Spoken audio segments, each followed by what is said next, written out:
বিএনপির সিনিয়র যুগ্ম মহাসচিব রুহুল কবির রিজভী আহমেদ বলেছেন, প্রধানমন্ত্রীর আসন্ন ভারত সফরের প্রস্তাবিত প্রতিরক্ষা চুক্তি থেকে জনগণের দৃষ্টি ভিন্ন দিকে নিতেই বর্তমান সরকার জঙ্গিবাদের কৌশল অবলম্বন করছেন। জনগণের কাছে আজ পরিষ্কার, জঙ্গিবাদকে ব্যবহার করে ফায়দা নিচ্ছে সরকার।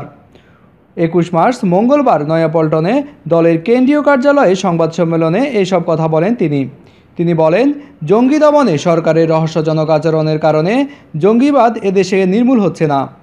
প্রধানমন্ত্রীর ভারত সফরের পক্ষকালে প্রস্তাবিত প্রতিবাদে সারা দেশ যখন ফুঁসে উঠেছে, ঠিক তখনই আবারও দেশব্যাপী রক্তাক্ত জঙ্গি তৎপরতা প্রস্তাবিত প্রতিরক্ষা চুক্তির বিষয়ে মানুষের দৃষ্টিকে ভিন্ন খাতে প্রভাবিত করার কৌশল হিসেবে দেখছে জনগণ।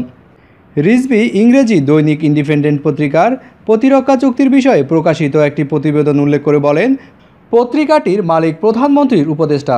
সুতরাং এটি স্পষ্ট যে সরকারের ইশারাতেই ওই প্রস্তাবিত প্রতিরক্ষা চুক্তি নিয়ে প্রতিবেদনটি ছাপা হয়েছে, তাতে কোনো সন্দেহ নেই। তিনি প্রশ্ন তোলেন, এটি কি সরকারের পক্ষ থেকে জনগণের পালস বোঝার চেষ্টা?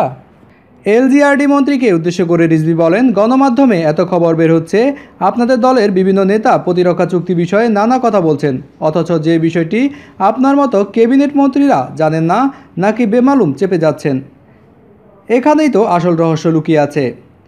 আমরা সরকারের উদ্দেশ্যে পরিষ্কার বলতে চাই, আজকে দেশের স্বাধীনতা ও সার্বভৌমত্ব নিয়ে চিনিমিনি খেলা হচ্ছে।